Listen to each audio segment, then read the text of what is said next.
Vamos a abrir el espacio para las preguntas. Bueno, la pregunta está dirigida, o sea, la pregunta es si podríamos decir si el uso de Wittgenstein o no, por medio de la pragmática, digamos, norteamericana, la pragmática alemana, ¿sí?, aplicado a las ciencias sociales, también conceptualiza un tipo de retórica donde el nivel conceptual o abstracto quedaría totalmente fuera de justificación o no se discutiría, ya sea en términos teóricos, como que bueno, serían meras discusiones lingüísticas. Esa es la pregunta, si Wittgenstein no entraría dentro de esta categorización de Lacan, de Guattari y demás. No sé lo que dice Wittgenstein. Bueno, no me siento competente para comentar el trabajo de Wittgenstein. No se puede. ¿Qué opinaría de Prigozhin? Porque Prigozhin es una cosa a la inversa. Un físico que se mete en la ciencia social. Un tratado de el problema tecnología, es que los sociólogos, entonces no tendrían que criticarlo los sociólogos. Dos cosas en el libro. En la primera parte del libro, de señalar los graves abusos de conceptos o terminologías de matemática y física, dos cosas que sí entendemos muy bien, y por otro lado de discutir problemas bastante elementales de la filosofía, de la ciencia. Nos restringimos a criticar las versiones más extremas de relativismo cognitivo, o sea, la interpretación radical del trabajo de Kuhn, porque hay dos Kuhn. Hay un Kuhn moderado y su hermano radical que se mezclan en las páginas de la estructura de las revoluciones científicas. El Kuhn moderado dice que las controversias científicas del pasado fueron resueltas en el sentido justo, pero las pruebas disponibles al momento eran menos fuertes de lo que se piensa, y no tenemos ninguna objeción de principio a ese Kuhn, y dejamos a los historiadores de ver si es verdad o no en casos concretos. Pero el Kuhn radical dice que los paradigmas son inconmensurables, y una vez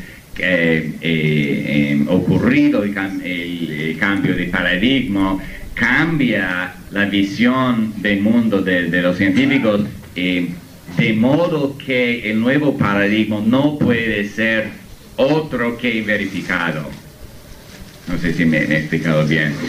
Y nosotros creemos que esta segunda tesis es completamente falsa, y tratamos de explicar por qué. Misma cosa con Feyerabend y su anarquismo metodológico. Estamos de acuerdo con las versiones moderadas, las partes moderadas del discurso de Feyerabend, y criticamos las partes extremas. Entonces, no entramos en los debates filosóficos más delicados, por ejemplo, entre realismo científico e instrumentalismo, por ejemplo.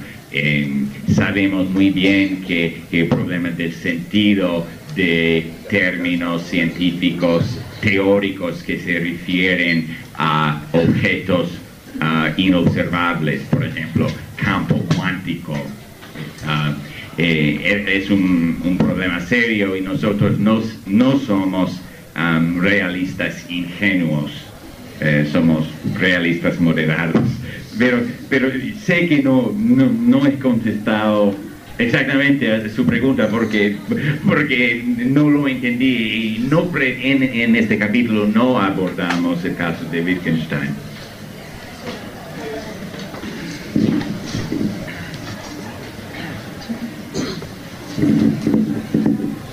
Bueno, yo he conocido hoy a la mañana, el periódico sacó una nota acerca de tu libro. Me gusta mucho el intento, me parece sana la discusión en ese sentido, pero bueno, viniste a un país donde hay muchos lacanianos y vos hiciste, en algún momento hablaste, separaste dos tipos de críticas. Por un lado, el relativismo cognitivo, que decías que iba principalmente dirigido al mundo anglosajón, pero que tenía algunos puentes de conexión con estos autores franceses. Al final de su conferencia yo creí escuchar como que todo el relativismo cognitivo caía con su peso sobre los autores franceses.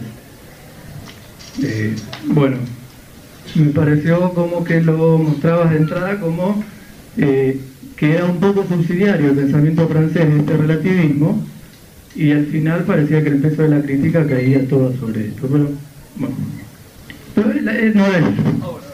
Lo fundamental es, yo me meto en un ejemplo particular, eso es más general. En un ejemplo particular es el que vos dijiste que de los dos que criticaste de Lacan, el más importante, el central, que también estaba y era muy gracioso en el diario de esta mañana.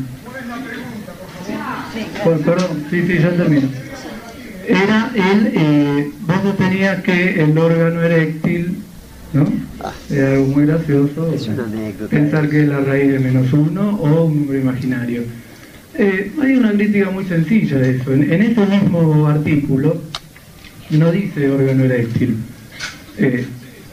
Bueno, sí, dice órgano eréctil, pero dice, lo diferencia de falo, que es un término que es una noción que muy tempranamente... Acaba la pibe. Me gustaría... No, porque exactamente en esta misma conferencia él dice que falo es algo que compartimos en las especies de animales, la hembra y el macho. Así que cambia totalmente ahí el asunto. Para no entenderme, bueno, Pues también es importante dejar a la gente hablar. No, le digo en serio, no por 10 minutos, pero por dos minutos está bien. Primero, no he visto la noticia de esta mañana, no puedo decir nada. En cuanto a la primera cosa que dijiste, quiero subrayar que las dos partes del libro son diferentes. No acusamos a los autores de las imposturas de ser relativistas. En muchos casos no lo son. Lacan probablemente no fue relativista, no lo sé.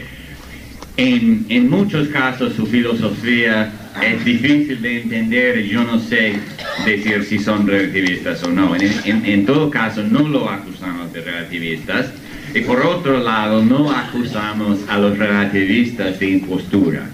Son dos cosas completamente distintas, y como he dicho, el lazo entre las dos cosas es más bien sociológico que estas ideas van juntos en los mismos círculos académicos norteamericanos. Okay.